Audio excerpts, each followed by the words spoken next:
Merci beaucoup. Donc je suis très content de pouvoir m'adresser à vous aujourd'hui dans cette auguste salle. Je vous propose, puisqu'on parle de citoyenneté, de démocratie, qu'on vote un peu, qu'on ne délibère pas d'abord, et on va faire quelques votes, et des votations. Il se trouve que je suis suisse d'origine, donc j'ai deux expériences de la démocratie qui sont très très différentes. Et donc, on va faire quelques votations. Première question, est-ce que des citoyens ordinaires, tirés au sort, ont vocation à écrire la loi? Qui pensent oui, vous levez la main. Qui pensent non, levez la main. Qui ne pense rien, n'a pas d'avis, d'accord. C'est plutôt un non. Enfin, c'est pas plutôt, c'est un non. Je ne sais pas comment est-ce qu'on va faire pour les votes en ligne. Il pourrait d'ailleurs tout. Vous êtes à peu près aussi nombreux qu'ici, on verra. Alors, ensuite, il y a eu des votes en ligne. il y a eu des votes en ligne. Et alors, c'est plutôt du oui ou du non? Alors, on a un oui et beaucoup d'abstentions. D'accord. Alors, peuvent-ils écrire la loi? Qui pensent oui? Peuvent-ils écrire la loi, ces citoyens ordinaires tirés au sort? Oui. Moi, Qui pensent non? Ils ne peuvent pas écrire la loi. Toujours au fond de la salle, des gens qui sont assez contre. Est-ce qu'ils le peuvent seuls? Est-ce qu'ils le peuvent seuls? C'est-à-dire pas de comité légistique, pas de juriste, rien. Une vraie démocratie, des citoyens écrivent la loi. Qui pensent oui? Qui pensent non? Alors là, c'est bon, une écrasante majorité. D, est-ce qu'ils peuvent le faire aidés par un comité légistique? Qui pense oui? D'accord. Qui pense non? On ne peut pas voter deux fois. D'accord. Là c'est oui, pour les gens qui sont en ligne. Voilà. Ensuite, a-t-on la preuve avec la Convention citoyenne pour le climat qu'ils peuvent écrire la loi? Qui pense oui? On en a la preuve grâce à cette expérience. Une personne, deux personnes. Qui pensent non, on n'en a pas la preuve. Une, deux, trois, quatre, cinq, six. Donc c'est plutôt le non.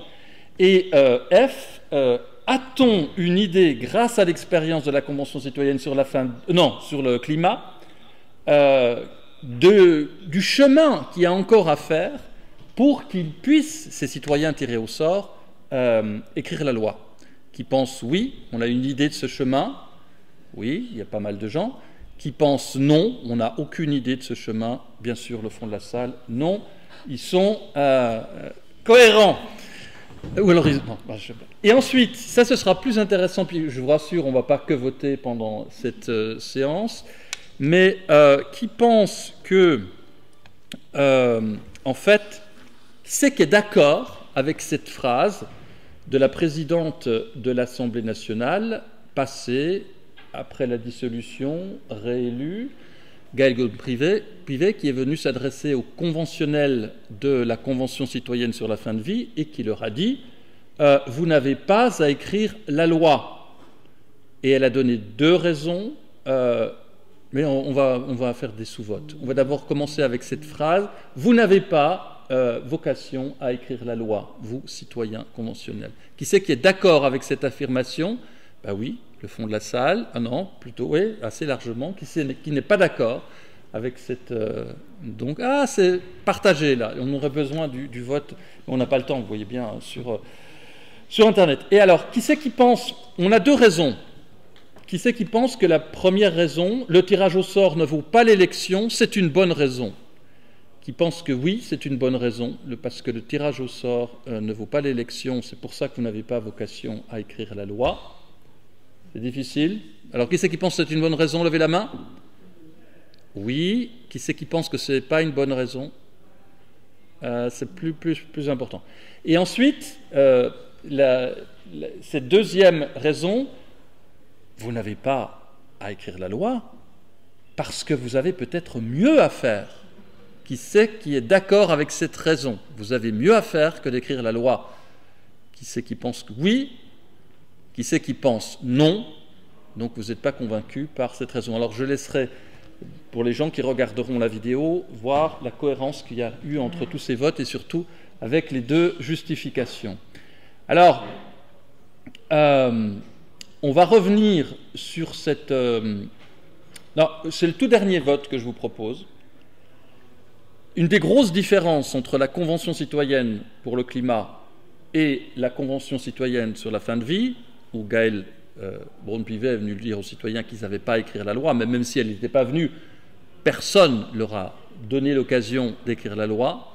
Est-ce que vous préférez le premier genre de convention, la Convention citoyenne pour le climat, où vous aviez un comité de légistique et où il fallait produire quelque chose qui était très très près d'une loi qui pourrait être passée et discutée à l'Assemblée nationale, et vous avez la Convention citoyenne sur la fin de vie. Alors, est-ce que vous êtes plutôt en faveur de comités légistiques pour aider les conventionnels à écrire la loi, à faire des propositions, tout ce que vous voulez, Convention climat, ou est-ce que vous êtes... Alors, qui c'est que plutôt Convention climat?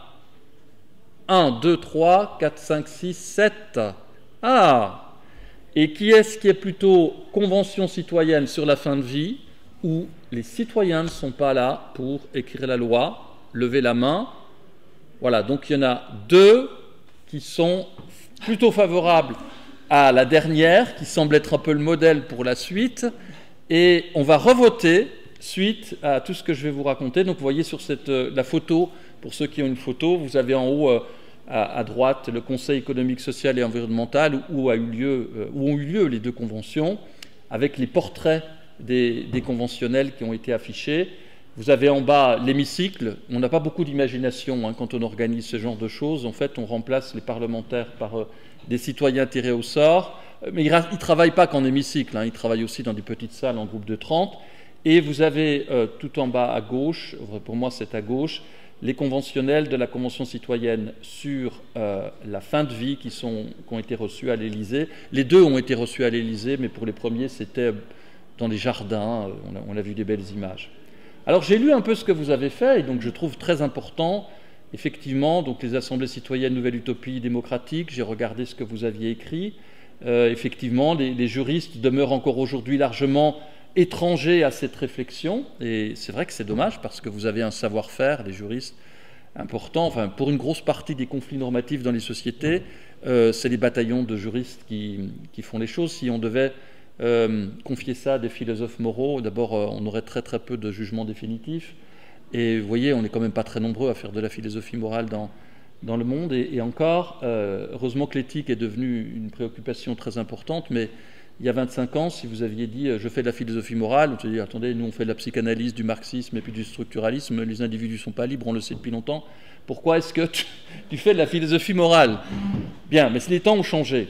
Et donc, vous avez aussi, dans ce numéro, à la page 12, parlé de démocratie délibérative, et vous avez une note de bas de page où vous dites, ben voilà, il y a Jürgen Habermas qui a beaucoup inspiré ce débat-là. Alors, on y reviendra dans la diapositive suivante. Dans votre ouvrage, vous aviez votre numéro « Droit, histoire, sociologie et sciences politiques ». Alors effectivement, la science politique, bonjour, prenez place, vous avez juste coupé le vôtre, c'est pas grave. Dans la science politique, il y a la place pour la théorie politique, mais aujourd'hui, je vous offre la possibilité de faire vraiment de la philosophie politique et morale, parce que la philosophie politique, souvent, elle s'arrange assez facilement avec les questions morales, mais quand on travaille sur une question comme la justice sociale pour la transition écologique, ou comme « mais venez plus près, asseyez-vous, il n'y a pas de punition si on arrive en retard ici, prenez ces chaises ». Et donc, on ne peut pas évacuer le débat moral sur la question de la fin de vie. En tout cas, ça a été impossible de l'éviter. Alors, Jürgen Habermas, c'est un auteur que j'aime beaucoup. C'est dommage, là, vous le verrez peut-être juste à l'écran. C'est un auteur que j'aime beaucoup, comme John Rawls. Le problème qu'il y a avec Habermas, c'est que si vous le lisez vraiment, et je ne vois pas comment est-ce qu'on peut s'appuyer sur Habermas pour faire ce genre d'expérience. Parce que, vous voyez cette phrase d'Habermas dans Droit et démocratie, entre faits et normes, la personne qui agit et juge moralement doit, de manière indépendante, s'approprier, réélaborer, faire passer dans la pratique ce savoir. Elle se trouve donc sous le poids d'exigences inouïes, qu'elles soient cognitives, motivationnelles ou organisationnelle, dont elle est délestée en tant que personne juridique. Le droit a donc comme vocation à compenser les faiblesses d'une morale rationnelle. Et en rouge, vous verrez plus tard, ici les choses n'étaient pas tout à fait claires. On peut se dire que c'était dans un grand moment de faiblesse qu'Habermas a écrit cette chose-là, parce que s'appuyer sur Habermas, quand il écrit ça, pour essayer de dire, écoutez, on va faire des débats habermasiens pour travailler sur la question sur la fin de vie, non, Habermas va vous dire, écoutez, vous n'avez rien compris. Pourquoi ? Parce que, et là je vous renvoie à un article que j'ai écrit donc, dans les archives de philosophie du droit, il y avait 6 contributions, dont celle du constitutionnaliste Dominique Rousseau, sur la Convention citoyenne sur le climat. Et donc vous avez cet autre extrait d'Habermas qui dit que finalement un tel modèle d'une socialisation aux moyens de communication ne tient pas compte de l'information et des décisions onéreuses qui sont nécessaires au processus communicationnel eux-mêmes. Il néglige les limites des capacités cognitives, c'est ce qu'il avait dit avant, dont disposent les communications simples constituées en réseau horizontal. Il fait notamment abstraction de la répartition inégale de l'attention, des compétences, du savoir à l'intérieur d'un public donné. Il est pire que Gaël Braun-Pivet. Il ignore par ailleurs les attitudes et les mobiles qui contrarient l'orientation vers l'entente. Par conséquent, il refuse de voir, et là on a du Bourdieu, même Bourdieu n'aurait pas osé écrire quelque chose comme ça, l'égocentrisme, la faiblesse de la volonté, l'irrationalité et l'illusion dans laquelle se bercent les personnes concernées. Et donc je continue parce qu'on n'aura pas le temps, ce modèle n'est qu'une fiction méthodologique. Le problème, pour dire les choses assez rapidement, Habermas nous propose qu'une fiction méthodologique, et en face de lui, il n'a pas d'émilie publique. Donc, il ne faut pas demander à Habermas de nous proposer un idéal. Il a passé une bonne partie de sa carrière à expliquer que ce qu'il proposait, ce n'était pas un idéal, mais une fiction. Alors on pourrait travailler, qu'est-ce que c'est qu'une fiction droit, une fiction juridique, quel est le rapport avec la réalité? Mais vous avez des grands auteurs, vous avez des gens comme Lionel Ster du Collège de France, ils ont commis cette erreur-là, et je pense qu'il y a 9 sociologues ou 9 politistes sur 10 qui font l'erreur parce qu'ils n'ont jamais lu Habermas sérieusement. Et puis l'autre problème qu'on aura, parce qu'il y a un autre auteur sur lequel on peut s'appuyer qui est John Rawls, c'est Rawls dit écoutez, ce que je vous propose c'est une conjecture. Et donc une conjecture, c'est pas un idéal. Mais il faut quand même qu'on avance. Et donc dans le dernier ouvrage que j'ai écrit qui s'appelle la délibération responsable entre conversation et considération, si vous voulez bien vous pourrez le faire tourner, eh bien j'ai essayé, après 2 tiers, d'une discussion très serrée avec Rawls et Habermas, de dire mais est-ce qu'on est empêché par ces raisons, qui sont des très très bonnes raisons, qu'il faut prendre au sérieux, d'organiser ce genre d'expérience. Et dans l'article dans des archives de philosophie du droit, je terminais en disant justement, l'expérience de la Convention citoyenne pour le climat, ça nous montre tout le chemin qu'il faudrait faire encore si on voulait vraiment que des conventionnels puissent jusqu'à la fin décider, comprendre ce qu'on a fait de leur transcription d'intention en transcription juridique. Et ça, il aurait fallu, ils ont travaillé presque pendant 9 mois. Au début, ils avaient signé pour un contrat de 5 mois, ils en ont pris pour 9 mois à cause du Covid et des grèves. Et puis ensuite, si on va vraiment jusqu'à le moment de reddition de compte de la session 8, ils en ont pris pour 17 mois. Donc il aurait fallu presque le double si on avait voulu vraiment, mais on va entrer dans les détails après. Et donc il y a quelqu'un qui s'appelle Clémentine, je pense que c'est vous, voilà, Clémentine Eleni Nicolaïdis Lefrançois, Nicolaïdis, oui c'est ça, je n'ai pas trompé, ça doit être un grec d'origine. Il y a une très bonne philosophe qui s'appelle Nicolaïdis, que vous ne connaissez peut-être, qui était passée par Oxford. Et donc, elle écrit, il convient ainsi de se poser la question des conséquences de l'absence de cadre juridique. C'est vrai, il n'y a pas de cadre juridique. Il y a un des articles, dans la série d'articles dans les archives de philosophie du droit de Moriot et Buge, que vous connaissez peut-être, Éric Buge, sur déjà le grand débat national. On a essayé de comparer le grand débat national avec la Convention. Il n'y a aucune garantie juridique. Et peut-être bien que c'est bien, parce que si on avait du tout figé dans le marbre, on n'aurait pas pu s'amuser avec tout ça. Mais quand même, donner quelques garanties procédurales pour savoir comment on va faire les choses, c'est le minimum quand on veut entrer dans ce genre de dispositif. Alors, moi, ça fait depuis les années 2000 que je travaille sur ces sujets. Je suis entré au CNRS sur les projets des conférence citoyenne sur les OGM, avec les technologies controversées. Et ce qui m'intéressait, c'était de voir quels étaient sur quoi reposaient les désaccords moraux, et puis est-ce qu'on peut passer des désaccords moraux, affronter la question du pluralisme moral raisonnable de façon civile. C'est compliqué, hein, ces choses-là, mais au moins à l'époque, il y a 20 ans, dans le domaine de l'évaluation technologique participative, on avait des procédures. Une conférence de citoyens, c'est 3 week-ends, c'est balisé, on sait ce qu'on fait. Un jury citoyen, c'est balisé, on sait ce qu'on fait. Les conventions qu'on a organisées, on sait à peu près ce qu'on fait la semaine suivante. Et encore, pour les experts, ils savent ça la veille certaines fois. Donc, c'est vrai que ça a beaucoup d'avantages. On est beaucoup plus souple, on est versatile, diraient les Anglais, agile. Mais quand même, pour quelqu'un qui fait du droit comme vous, si on ne sait pas quelles sont les procédures, déjà on n'est pas d'accord sur les contenus, donc si on n'a pas une bonne idée des procédures, alors je vous rassure, il y a quand même quelques principes, mais on ne peut pas laisser ça passer par pertes et profits. Alors voilà, bon, je vous renvoie à l'ouvrage. En 2 mots, dans l'ouvrage que je fais circuler, c'est vraiment un ouvrage de théorie politique, de philosophie morale. Il faut prendre très au sérieux le fait que chez les citoyens, beaucoup de citoyens sont critiques, mais dans le sens de défiants.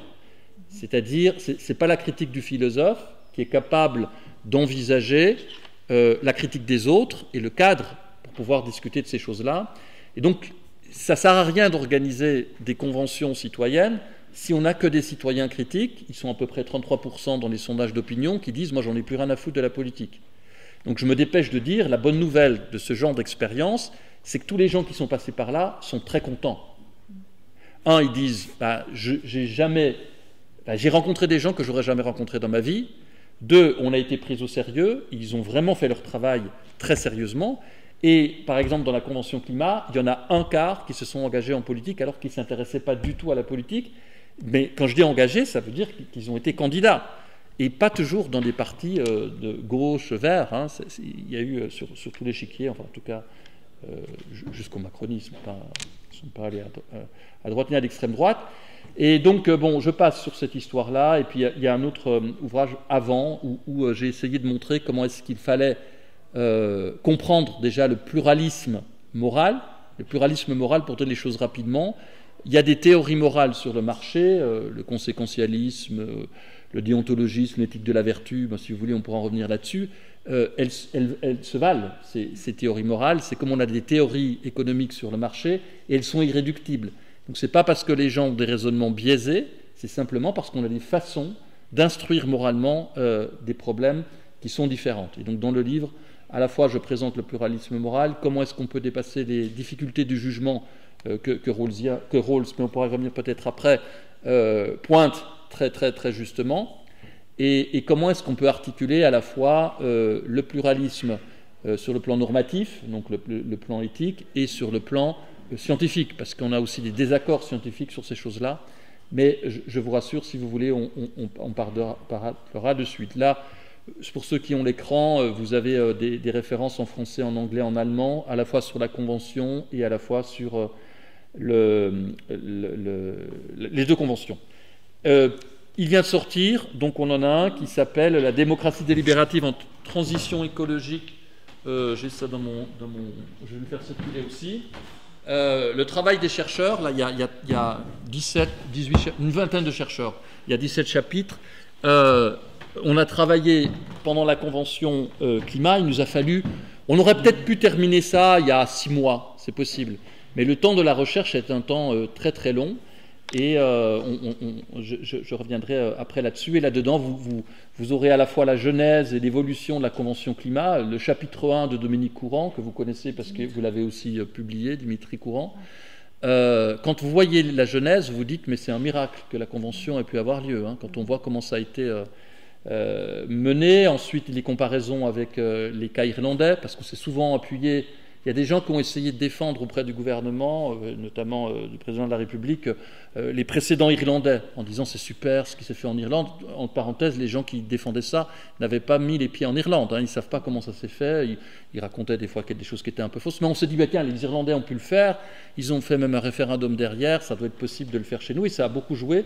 Et ils ont eu une petite discussion sur la question climatique, mais vous verrez que ça n'a pas du tout l'ampleur de la Convention climat.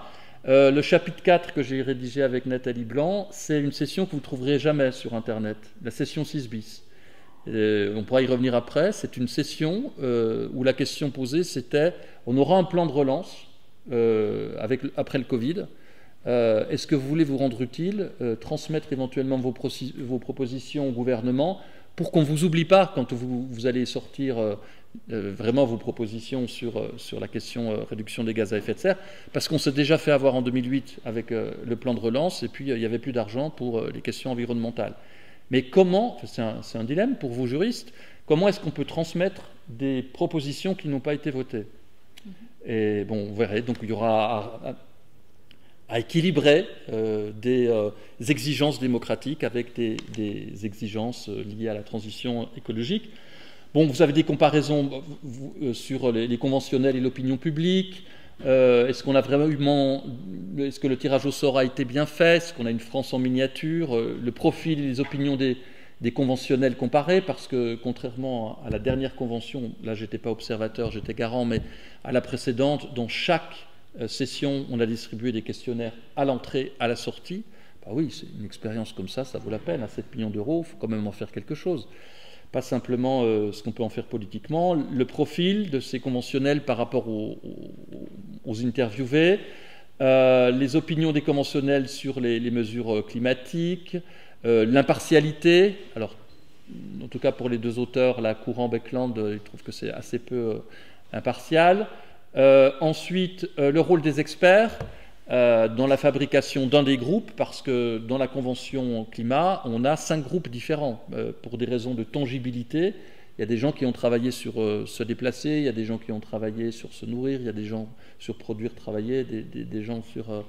il y avait 5 groupes thématiques, et ça pouvait poser un problème. Il y a des gens qui ont dit, écoutez, à la fin, on a eu 5 mini-conférences de citoyens, et puis ils se sont retrouvés en session 7. Alors c'est vrai que pendant le dispositif, il y avait quand même des moments en plénière, hein, mais ils ont quand même... Au bout d'un moment, il y avait vraiment 1 ou 2 citoyens qui étaient les spécialistes d'une proposition. Et quand on est arrivé à la votation, enfin au vote, en session 7, très vite, il y a une personne qui dit, écoutez, si vous ne votez pas nos propositions, nous, on ne vote pas les vôtres. Et c'est pour ça qu'on a des résultats dont même Fidel Castro n'a jamais vu la teneur ou l'existence, enfin, des votes qui sont largement acceptés. Contourner la taxe carbone, c'est quand même incroyable. La Convention climat a réussi, mais avec 2... Vraiment, je pourrais revenir dans le détail après, mais on n'a pas le temps tout de suite, mais d'entrée, la question de la taxe carbone, ça a été évacué, alors même qu'une bonne juriste, Kathleen Schubert, qui fait partie du Haut Conseil pour le climat, leur explique que la taxe carbone, c'est l'outil économique le plus puissant pour financer. Parce que oui, au début, c'était le problème de où est-ce qu'on va chercher l'argent. On est dans une situation comme la situation actuelle, sauf qu'il y a eu le Covid. Pour moi, c'est l'événement majeur de la Convention, le Covid, qui a obligé de travailler autrement. On a découvert Zoom, on a découvert ce qu'on fait maintenant. Et surtout, il n'y avait plus de problème d'argent, puisqu'on était à l'époque du quoi qu'il en coûte. Donc on n'est pas obligé d'arbitrer. La taxe carbone, ensuite les mouvements sociaux, justice d'exception. Donc là, vous aurez des choses sur les militants par rapport à la Convention. Au début, les militants du climat, ils voyaient ça d'un œil un peu sceptique, et puis au bout d'un moment, ils ont essayé de les soutenir. Et puis ensuite, la question des ultramarins. Les ultramarins, ils voulaient que tout le long du chemin... D'abord, ils voulaient presque qu'on fasse un groupe, en plus des 5 groupes, uniquement pour les ultramarins. Comment est-ce qu'ils se sont débrouillés là-dedans? Et puis ensuite, on a fait une comparaison avec le Bürgerrat climat allemand. Et là, c'est une saisine privée. C'est une association qui propose d'organiser les choses. Ce n'est pas le gouvernement qui délègue ça au CESE. Alors ça a des avantages, mais ça a aussi beaucoup de désavantages. C'est-à-dire, si vous allez demander aux Allemands qu'est-ce que c'était que le Bürgerrat climat, quels ont été les impacts du Bürgerrat climat, ils n'ont pas de loi qui vient après climat résilience, hein, même si plein de gens trouvent que le président de la République n'a pas tenu ses promesses. Et alors justement, il y a tout un chapitre, si ça vous intéresse, sur les ambiguïtés du sans-filtre. parce qu'on a eu des querelles, des exégèses, et le président de la République est venu quand même 2 fois expliquer plein de choses, mais on lui a demandé d'expliquer ce que c'était que le sans-filtre. En gros, ça n'allait pas chercher très très loin. Le sans-filtre, c'était on ne va pas faire les choses derrière un rideau. Il a tellement pris ça au sérieux que quand les conventionnels ont donné leur rapport en juin, dans les jardins de l'Élysée, il a surpris tout le monde. D'abord le comité de gouvernance, en leur disant écoutez, citoyens, je vous fais un appel, venez faire le service après-vente dans les ministères. Alors vous imaginez, ils en avaient déjà pris pour 9 mois, donc aller comme ça du jour au lendemain dans un ministère, et puis vous vous trouvez en face, alors c'est comme une salle ici comme ici, mais sauf que là vous avez des hauts fonctionnaires qui vous font des tableaux, puis qui vous disent écoutez, ce que vous faites là, si on le fait, voilà où on va. Qui c'est qui vous a donné ces informations? Vous avez des gens de la FNSEA qui étaient doux comme des agneaux pendant la convention, qui pouvaient presque partir en vacances avec des gens du WWF, qui disaient mais est-ce qu'il y a des gens qui vous ont parlé de l'agriculture? Parce que ce que vous dites sur l'agriculture, c'est pas possible. Donc là, ils se sont trouvés avec des durs. Et en plus, ils avaient non négociable. C'est ça ou c'est rien. Donc c'était très inconfortable comme affaire. Mais ça, moi je ne l'ai jamais vu dans aucune expérience. Ça pouvait être très intéressant, pourquoi pas. Mais voilà, donc il y aura le sans filtre. Et puis voilà. Ça, c'est des images qui vous donnent un petit peu la teneur de la Convention climat. Et ça, vous l'avez déjà vu. Alors, quelques comparaisons. Ouais, ça fait 22 minutes, ça va. Des comparaisons rapides. Convention citoyenne, Convention climat. Je commence par climat. Climat, transcription juridique, vous le savez. Fin de vie, voilà, vous n'avez pas à écrire la loi. Alors, la réception du point de vue des conventionnels, il y en a qui trouvent que, la présidente de l'Assemblée nationale n'était pas obligée de leur dire 3 fois qu'ils n'étaient pas là pour écrire la loi. Puis d'autres qui disent, au moins c'est clair, on sait qu'on est là pour ça. Regard d'analyste, là j'oublie que je suis garant.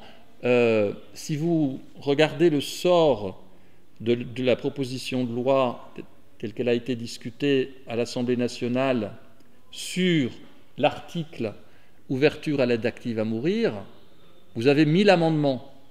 Alors vous imaginez travailler avec 1000 amendements. Ils ont déjà eu beaucoup de peine dans le climat avec 70 amendements. C'est compliqué. Il faut savoir à quel genre de sport on veut jouer.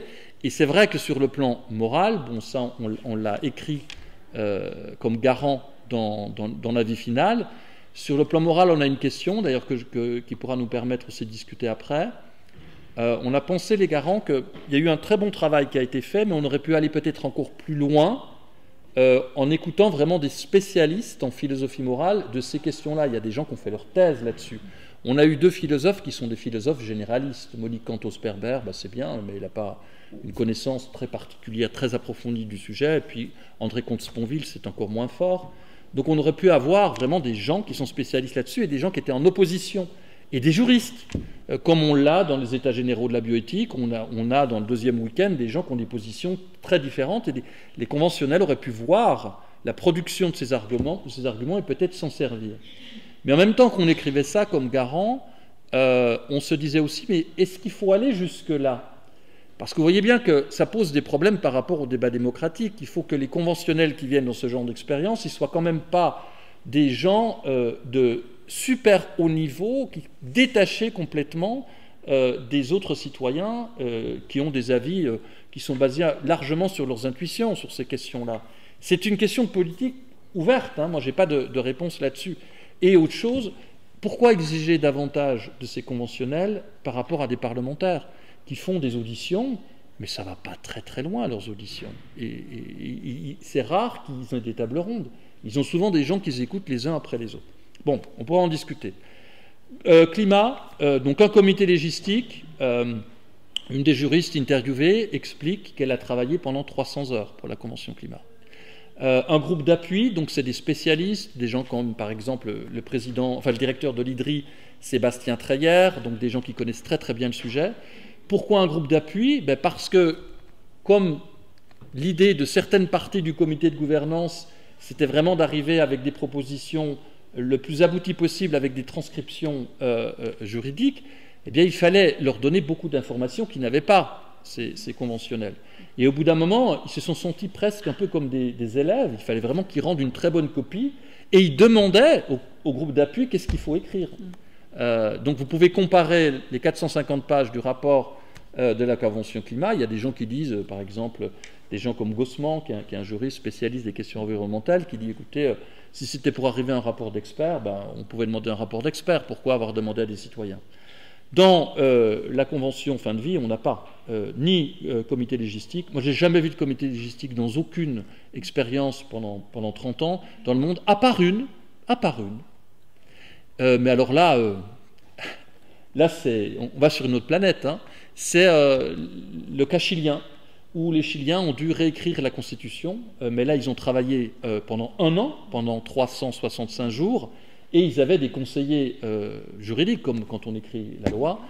Et pour la petite affaire, donc ils ont écrit, je pense, l'une des conventions les plus progressistes au monde, avec tout ce qu'on pouvait faire pour les populations autochtones, les femmes,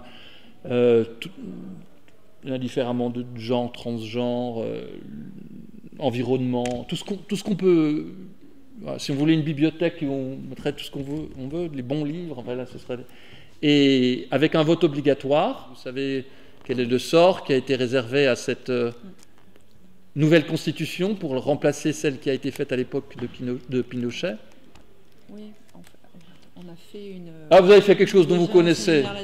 D'accord, bah oui, non, ça a été quand même rejeté à 62%. Oui. Hein. Ça fait réfléchir. Il y a des raisons.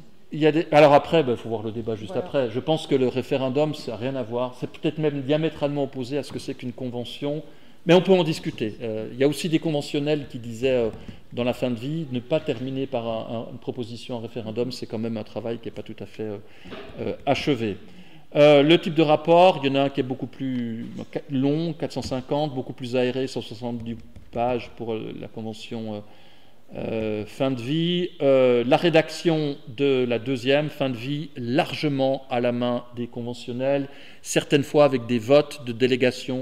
On accepte que telles 5-6 personnes, mais on les a élus, ils ont été choisis.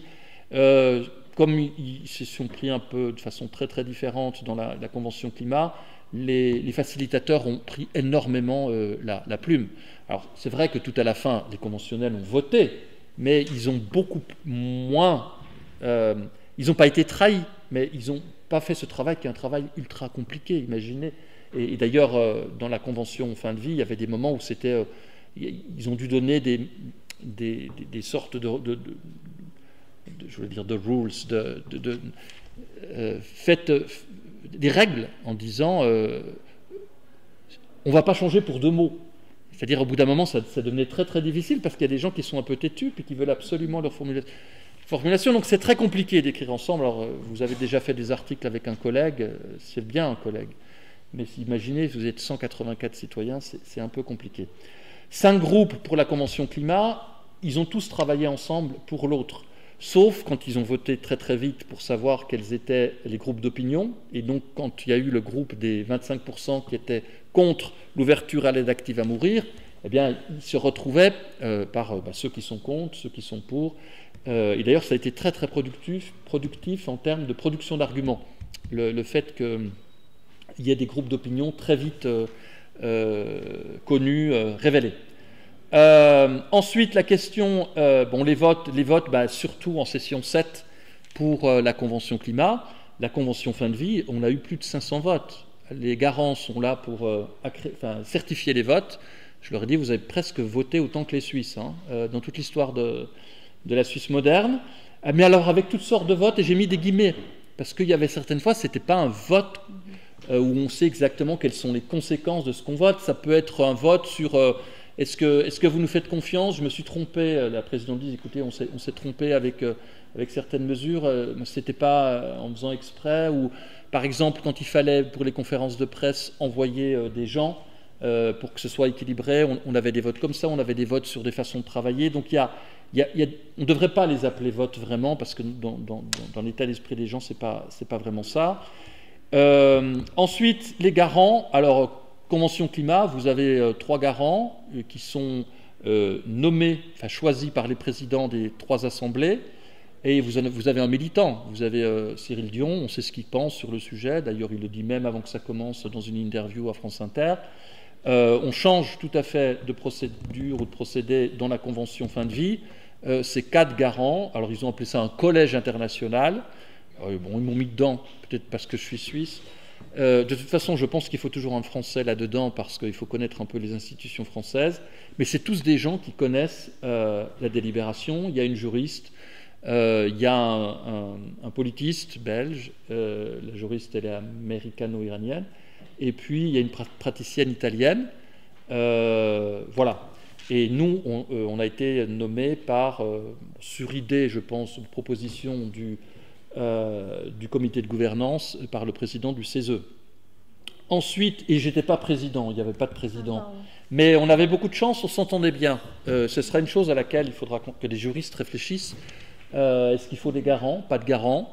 Alors en France, sur l'histoire du grand débat où on avait dû choisir 5 garants qui étaient un petit peu des autorités comme ça, mais qui ne pouvaient pas suivre tout ce qui se passait dans les 10 000 réunions d'initiative locale, c'est pas possible. On a repris un peu ce modèle-là. Le problème, c'est que ça télescope complètement les pratiques de la Commission nationale du débat public, où on a des garants, mais ça n'a rien à voir. Si on prend des garants de la CNDP, on n'a plus besoin de comité de gouvernance. Alors les garants, ils sont là uniquement pour faire respecter certains principes. Vous le voyez sur les avis, mais je peux revenir là-dessus, mais en gros c'est la transparence, le pluralisme, le respect de la parole citoyenne. Nous on a essayé de dire, et surtout la qualité de la délibération, on est surtout là pour ça, mais on ne décide rien, les garants ne décident rien. C'est un petit peu la Cour de cassation, on pourrait dire. Non, on ne dessine rien, c'est pas tout à fait ça parce que c'est mieux organisé, mais c'est le comité de gouvernance qui décide du design institutionnel. Convention climat très très conflictuelle du point de vue du comité de gouvernance. Il y a eu à un moment donné, après cette session 6 bis, où il y a eu des lettres qui ont été envoyées, une forte suspicion sur les 2 coprésidents, de la part notamment des conseillers du CESE qui parlaient de déni de démocratie. Ça a été beaucoup plus calme dans la convention fin de vie, mais dans la convention fin de vie, le CESE avait appris des choses. Ils avaient aussi des gens qui travaillaient pour la participation citoyenne, et ils avaient ajouté en plus dans la composition 2 ex-conventionnels, c'est-à-dire on pourrait dire des experts d'usage de la convention climat qui sont devenus membres du comité de gouvernance de la convention fin de vie. Climat a une coprésidente non neutre sur le fond, idem pour le groupe d'appui. C'est des gens qui veulent aller le plus vite possible sur ces questions de transition écologique. Alors l'esprit de justice sociale, ils y croient tous, mais ils ne l'expliquent pas. Et alors que dans l'autre cas, neutralité sur le fond. Personne dans le comité de gouvernance a donné son avis, et surtout pas les garants. On ne peut pas dire si on est pour ou telle chose. Mais bon, vous voyez aussi le risque. En fait, dans la convention climat, si la question de la justice sociale avait été bien travaillée, la question de la justice environnementale, pour compliquer un peu les choses, intergénérationnelle, ça aurait pu être très très conflictuel au sein des conventionnels. Mais comme ça a été très escamoté, ils en ont parlé pendant 42 minutes sur 17 mois, eh bien, le problème c'est qu'ils voulaient tous aller dans la même direction le plus vite possible. Dans la convention fin de vie, ils ne veulent pas tous aller dans la même direction, notamment sur la question de l'aide active à mourir. Et dans ceux, les 75% qui sont pour l'ouverture à l'aide active à mourir, ils ont 19 parcours différents. Donc, ça vous montre les divisions qu'il y avait. Convention climat, une reddition de comptes comme j'ai jamais vu.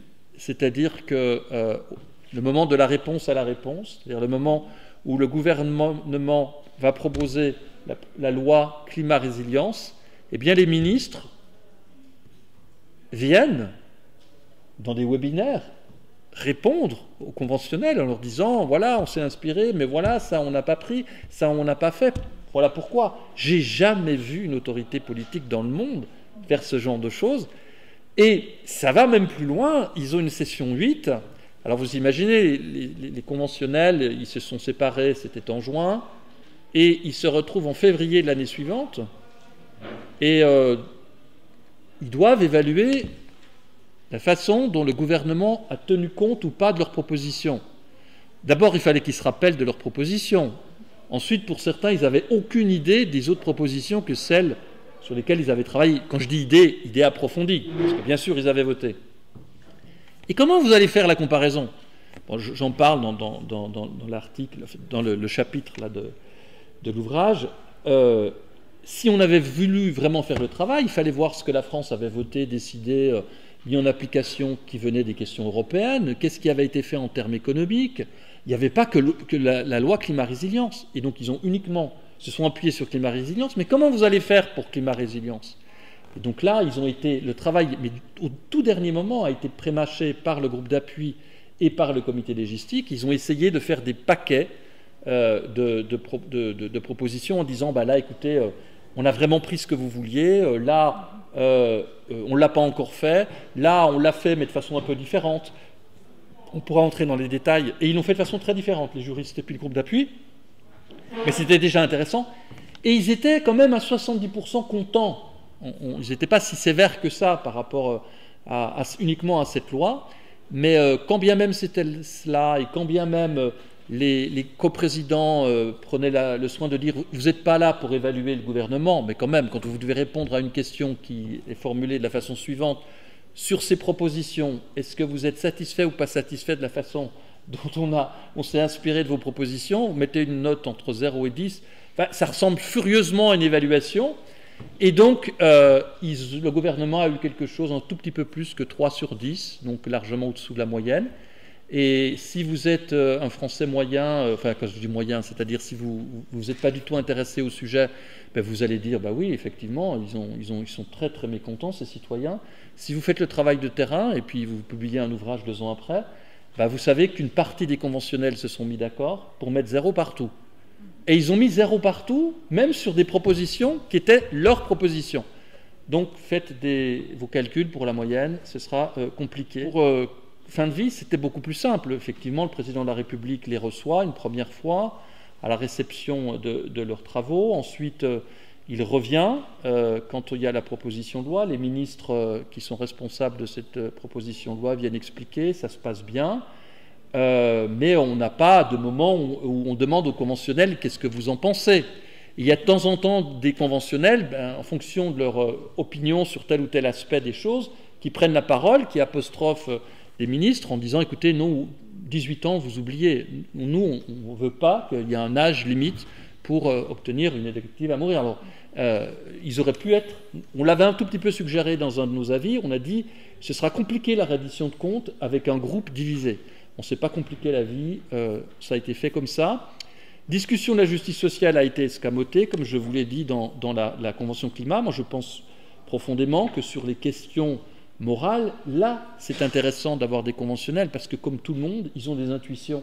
Mais travailler avec ces intuitions, aller plus loin, les comparer, arriver vers quelque chose d'un peu rawlsien qui serait un équilibre réfléchi, ce serait très utile. Mais pour l'instant, on a des praticiens, on a des gens qui parlent de délibération. Ils n'ont pas beaucoup d'idées de ce que c'est que la délibération. Alors là, on va faire aussi une échelle entre 0 et 10. Je pense qu'on est à 2 par rapport à ce qu'on pourrait faire en faisant vraiment de la délibération. Ce n'est pas une discussion respectueuse. C'est déjà énorme, une discussion respectueuse. Mais pour qu'il y ait une délibération, il faut qu'il y ait des désaccords et il faut qu'il y ait de l'incertitude. Et ensuite, il y a des façons propres à la délibération de travailler ces désaccords, notamment la production de justifications et d'arguments. Or, c'est très rare qu'on ait vraiment des arguments. Mais il faut aider les gens à argumenter. La question des chercheurs, pour terminer, parce que ça me semble être capital. Dans la Convention climat, effectivement, on a ouvert à la recherche. Les chercheurs pouvaient venir, on devait tous envoyer un peu notre pédigré, ce qu'on avait envie de faire, et on s'est trouvé avec des gens tout à fait différents, qui ne se connaissaient pas, depuis le master jusqu'à des seniors, des CNRS ou des profs. On a réussi à peu près à travailler ensemble. Le résultat, c'est ce livre, mais ça n'a pas toujours été simple. Et on nous regardait d'un regard un peu, pour certains, méfiant. Les garants nous ont déjà cueillis dans un premier rapport en disant les chercheurs ne doivent pas influencer les conventionnels. Alors là, c'était un quiproquo, une mauvaise affaire. Il se trouvait qu'un journaliste avait dit à un des conventionnels, vous devriez demander si c'est vraiment bien, si c'est vraiment neutre, que dans le comité de gouvernance, il y ait une personne qui ait travaillé pour l'entreprise minière. Et donc il y a eu une sorte de grande cabale là autour, mais ce n'était pas un chercheur qui avait mis le feu aux poudres, mais on s'est fait pointer du doigt par les garants. Et donc, on a travaillé dans des conditions difficiles. Certaines fois, distribuer nos questionnaires, c'était difficile. Et donc, ça fait que certains questionnaires ont eu un taux de réponse très faible. On nous tolérait. De temps en temps, les règles changeaient. On arrivait le vendredi et on nous disait, écoutez, dans les groupes, on ne peut pas avoir plus de 3 chercheurs. On leur disait, attendez, 3 chercheurs, mais là, on est 30. On fait comment? Vous tirez au sort. Donc là, on a essayé de leur expliquer qu'il faut en tout cas qu'il y ait 5-6 chercheurs qui aient suivi tout le processus, et que ce n'est pas des gens qui viennent pour une session ou l'autre. Certaines fois, il y a une personne qui parlait au nom des conventionnels et qui disait « les chercheurs sont trop intrusifs dans leurs questions ». Alors on leur disait « écoutez, on a un problème, c'est que ces questions, c'est des questions qu'on a posées à tous les Européens, ce n'est pas des questionnaires de tortionnaires, enfin c'est des questions, mais ce serait intéressant pour vous faire du travail longitudinal ou comparatif. » Donc je pourrais vous en donner beaucoup d'anecdotes. Et alors ils ont bien appris des choses pour la convention suivante. Session numéro 1, tous les conventionnels ont eu une session de 20 minutes avec des chercheurs, mais pas les chercheurs qui sont experts, qui expliquaient bien aussi leur devoir de réserve, le type de recherche qu'ils faisaient. Et comme observateur garant, j'ai trouvé des choses vraiment intéressantes. Je vous donne cette anecdote. Il y a un citoyen qui dit, et c'est arrivé à 2 reprises, « D'abord, je suis très honoré de rencontrer un chercheur ou une chercheuse. Jamais rencontré de chercheur dans ma vie. Ensuite, j'espère que j'ai hâte de voir vos travaux. Il faudra un peu de patience. Et la deuxième chose, j'espère qu'on va tenir compte de vos recherches pour pouvoir améliorer la prochaine convention. » Dans la convention climat, les seuls qui ont une vue de tout ce qui s'est passé, ce sont les chercheurs. Et on a fait d'ailleurs une session de travail intermédiaire où on a comparé ce qui se faisait, puisqu'ils travaillaient dans des groupes différents. Et on pouvait voir que, par exemple, les consignes n'étaient pas respectées de la même façon dans les groupes. Et ça, si vous n'êtes pas chercheur, vous ne pouvez pas le savoir. Voilà. Alors, climat, les dispositifs, les procédures, la façon d'organiser, je ne vais pas trop entrer dans les détails si vous voulez, mais en gros, les citoyens sont tirés au sort avec 6 catégories sociodémographiques, 6 niveaux d'études, des gens qui habitent en ville, en petite ville et à la campagne, avec une proportion différente selon les régions,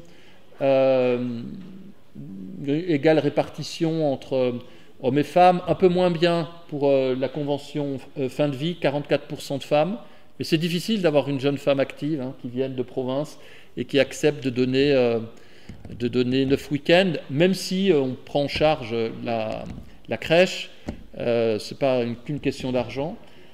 Voilà. Alors, peut-être le dispositif, pour vous, comme on a des constitutionnalistes, c'est quand même très très compliqué, les gens qui gravitent autour d'une convention. Vous avez, là je suis sur fin de vie, vous avez donc l'organisation stratégique opérationnelle avec un comité de gouvernance. Dans ce comité de gouvernance, vous avez une partie, ce sont des gens du CESE, des conseillers, vous avez des gens qui sont là sur le fond du comité consultatif national d'éthique, il y en avait 2. Vous aviez la responsable des soins palliatifs, une juriste, vous aviez donc 2 ex-conventionnels, et vous aviez 2 spécialistes de la délibération, une sociologue, Sandrine Ruy, une théoricienne du politique, Hélène Landemort, qui a été observatrice dans la précédente, un peu plus touriste que les autres, parce qu'elle n'a pas pu venir aussi souvent. Et puis, vous aviez une philosophe morale, celle qu'on entend partout, qui s'appelle Cynthia Fleury, qui a été un peu là en trétillé. Et vous aviez donc un comité de pilotage. Alors ça, c'est plutôt pour les questions techniques, parce que c'est très compliqué d'organiser la venue de ces gens le week-end. C'est beaucoup d'heures supplémentaires. C'est aussi pour ça que ça coûte cher. Enfin, ça coûte pas cher. Une convention, c'est 4 millions d'euros. Quand vous voyez ce que coûte une élection et ce qu'a coûté, par exemple, en termes d'argent, de politique publique, la crise des Gilets jaunes, même la Convention climat, qui était 7 millions, et vous ajoutez les 12 millions du grand débat national, on est largement au-dessous. Très très largement au-dessous, et c'est plus intéressant peut-être. Vous avez aussi la mise en œuvre opérationnelle, avec le tirage au sort, les animateurs, nombreux, grosse différence entre les deux, et pourtant ça coûtait moins cher avec les animateurs dans la convention fin de vie. Dans la convention fin de vie, vous avez un animateur par table. Ce n'est pas un choix qui a été fait pour la convention climat. Vous avez aussi un autre type d'acteurs, ce sont les observateurs, chercheurs, bon, on en a parlé, les garants, ça j'en ai parlé, et vous avez aussi l'appui aux travaux, donc vous avez des experts, vous avez des témoins, c'est depuis le prof de médecine jusqu'à des associations de patients, des responsables religieux, des gens de la franc-maçonnerie, et vous avez des fact-checkers, donc des vérificateurs de faits. Il y a des choses qu'il faut connaître, mais enfin, la grosse partie du sujet, ce n'est pas les choses à connaître, c'est les choses à changer. Mais c'est vrai que c'est important de l'avoir. 45 minutes. Bon, les garants, je vous en ai parlé, il faut l'équilibre des principes de sincérité, d'égalité, de transparence, notamment l'accessibilité au grand public, le respect de la parole citoyenne via la reddition de comptes. Alors, voilà, c'est une question que je laisse à des juristes. Est-ce qu'il faut des garants ? Quelles responsabilités sont dévolues à ces garants? Est-ce qu'ils doivent être rémunérés? C'est une question qu'on peut se poser. Moi, on m'a dit, pour des raisons d'indépendance, on ne vous rémunère pas. Donc, dans la Convention, les seuls qui ne sont pas rémunérés, c'est les chercheurs et c'est les garants. Mais je peux vous dire que les facilitateurs, on les rémunère. Et j'espère qu'ils soient aussi indépendants dans leur travail. Enfin, je ne veux pas vous influencer, mais voilà, c'est une question. Il paraît qu'on paye les juges. Voilà, ça vous montre un peu la complexité de l'organisation et des acteurs de la Convention climat. Ça, c'est alors intéressant. Le parcours fait par la Convention fin de vie, c'était le suivant. 2 sessions pour s'approprier le sujet, et ensuite 4 sessions pour la délibération. Et je ne sais pas si vous regardez le calendrier, non, ce sera pour la suite. Donc c'est bien qu'on laisse beaucoup de temps pour la délibération, parce qu'on se rend compte que ça demande du temps. Et ensuite, ils avaient appelé ça harmonisation. On a trouvé que c'était pas, on ne peut pas harmoniser des gens qui sont dans le désaccord profond, donc le terme est un peu mal choisi. Donc c'était plutôt harmonisation de la proposition, de la façon dont on va s'adresser. Et normalement, vous voyez, c'était un truc par week-end. Un week-end, on a une session 7, session 8, session 9. On a eu beaucoup de chance, mais on n'y est pour rien. Il y a eu des grèves.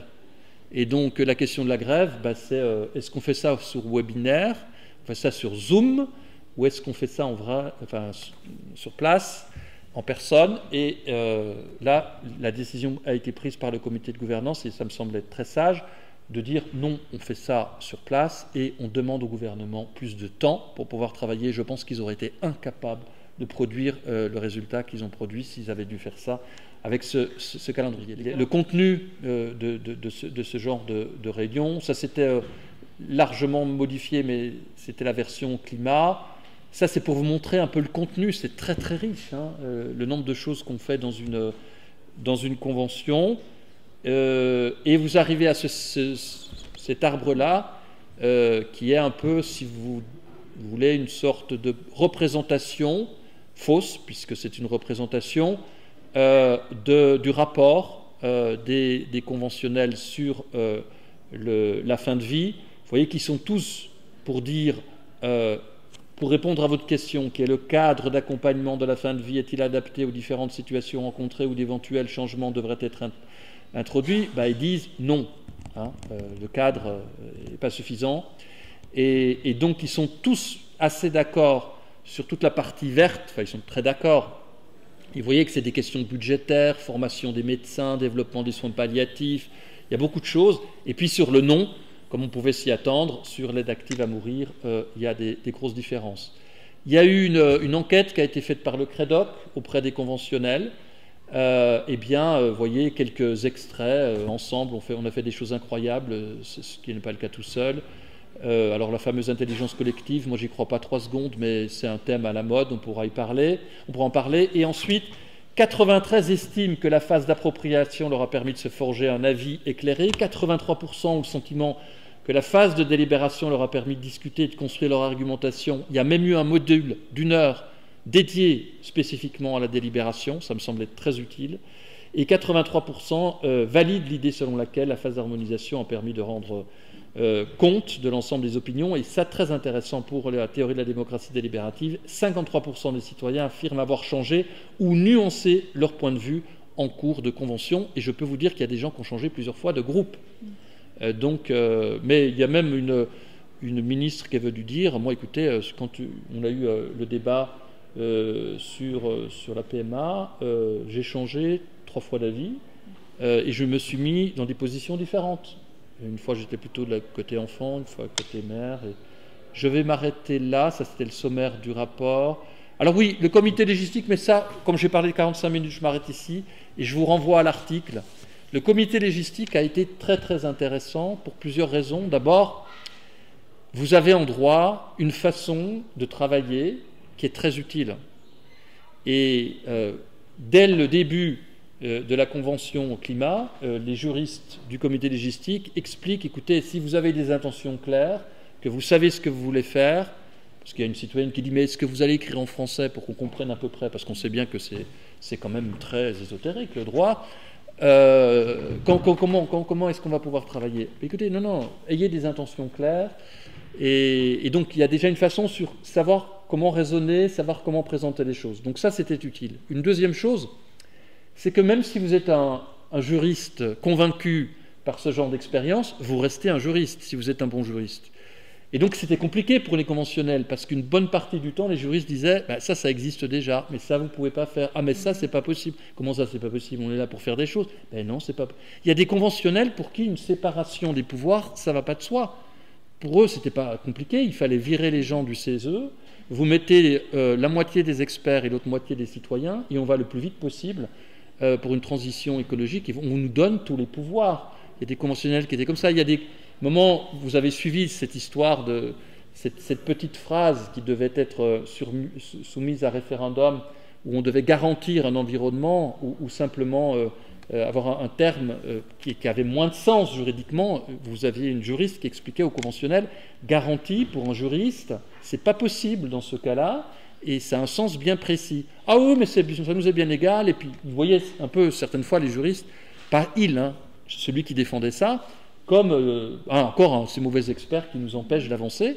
Et c'est passé comme ça a été voté comme ça, le président de la République a laissé passer comme ça, et en fait, les arguments de la juriste, on les a retrouvés au Sénat après, mais là, c'était des hommes politiques qui s'en sont servis, et je sais même qu'au sein des juristes, sur cette question-là, il y a débat. Mais enfin, vous voyez, il y avait cette affaire-là, puis il y avait une autre chose, et ça, vous l'avez par le menu dans l'article, c'est qu'en fait, les juristes, ils ont, à un moment donné, eu les propositions faites par les conventionnels, et ils ont dû les assortir, quand c'était possible, de transcriptions légistiques. Mais ils travaillaient chez eux. Ils n'avaient pas les conventionnels devant eux. Je vais terminer avec ça, je pense.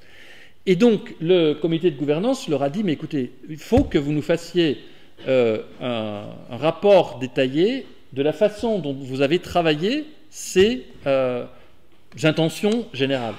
Et donc, vous l'avez, c'est un rapport qui fait 12 pages, qui s'appelle Note méthodologique.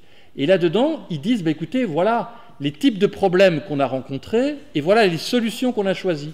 Par exemple, il a fallu faire preuve d'imagination pour des propositions peu détaillées, des propositions de pistes pour ouvrir le champ des possibles, fidélité à l'objectif et à l'intention des citoyens, mais pas à la lettre. Donc vous pourrez voir, je ne peux pas développer. Ou alors, on avait des ampleurs variables, des transcriptions selon les mesures, ou encore, on avait des groupes thématiques qui ont proposé explicitement des recommandations. Toutefois, le comité légistique va parfois proposer des transcriptions juridiques au moins partielles, ou alors des mesures sont fortement corrélées entre elles, sous des numéros différents. Vous verrez, c'est très très intéressant parce que c'est les seuls, en fait, les juristes, qui ont dû vraiment rendre des comptes sur, comment est-ce qu'on s'est débrouillé par rapport à vos intentions. Et vous aviez aussi des différents ENDS au sein du comité de gouvernance. Il y a des gens qui disaient, attendez, nous, ce qui nous intéresse, c'est les propositions des citoyens, et ce n'est pas les transcriptions légistiques. Mais vous aviez une autre partie, des gens un petit peu dans l'esprit démocratie ouverte, eux, leur projet, c'était, vous, conventionnels, vous nous faites 10 propositions, on a des transcriptions presque ready to apply, d'une certaine façon, juridique, et puis voilà, le président de la République, il n'a pas le choix, il doit appliquer ce que vous avez proposé. Bien. Mais il y a des gens qui vous disent, mais attendez, vous vous rendez compte, ça veut donc dire qu'il faut qu'on prenne le temps de passer de ces intentions à la transcription, et ensuite, le terme qu'ils ont utilisé, je blague un peu là-dessus, c'est, ils ont utilisé le mot « l'appropriation par les citoyens des transcriptions ». Attendez, ils doivent s'approprier des choses qu'ils ont fait eux-mêmes, c'est les leurs ou c'est pas les leurs. Et ça a été tranché finalement en faveur plutôt de ceux qui estimaient, c'est largement les gens du CESE, dans une partie du rapport, vous mettez les propositions des conventionnels et vous avez une annexe où vous avez les transcriptions légistiques et vous verrez que les transcriptions, elles sont données avec, vous êtes des spécialistes de ça, avec des appréciations qui sont différentes. Pour bien faire, il eût fallu, à mon avis, que ça se fasse devant les conventionnels. C'est-à-dire qu'à un moment donné, plutôt que d'avoir un comité légistique qui soit style groupe d'appui, que vous ayez le temps de l'élaboration des propositions, il en faudrait beaucoup moins, et ensuite des débats, des controverses, où vous prenez 4 juristes, 3 juristes, qui ne sont pas du tout d'accord sur les façons de transcrire ces choses-là. Pour être aussi complet, je dois aussi vous dire que les conventionnels, ils ne se sont pas contentés de ce qui venait du groupe d'appui et du comité légistique.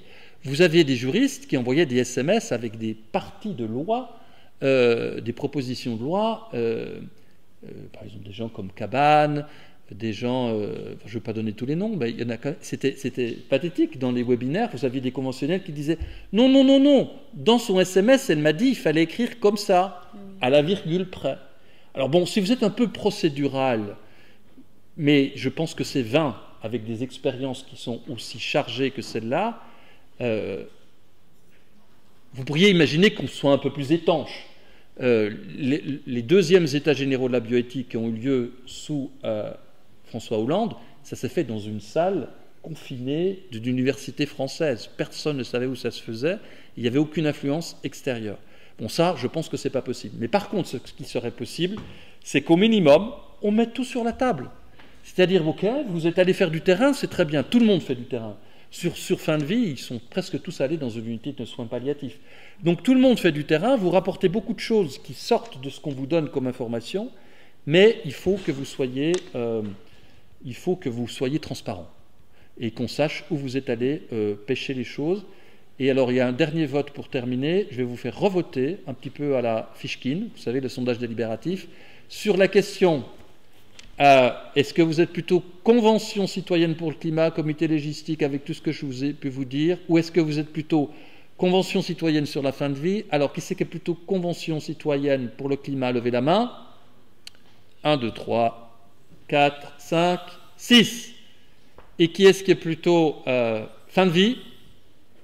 1, 2, 3, 4, 5.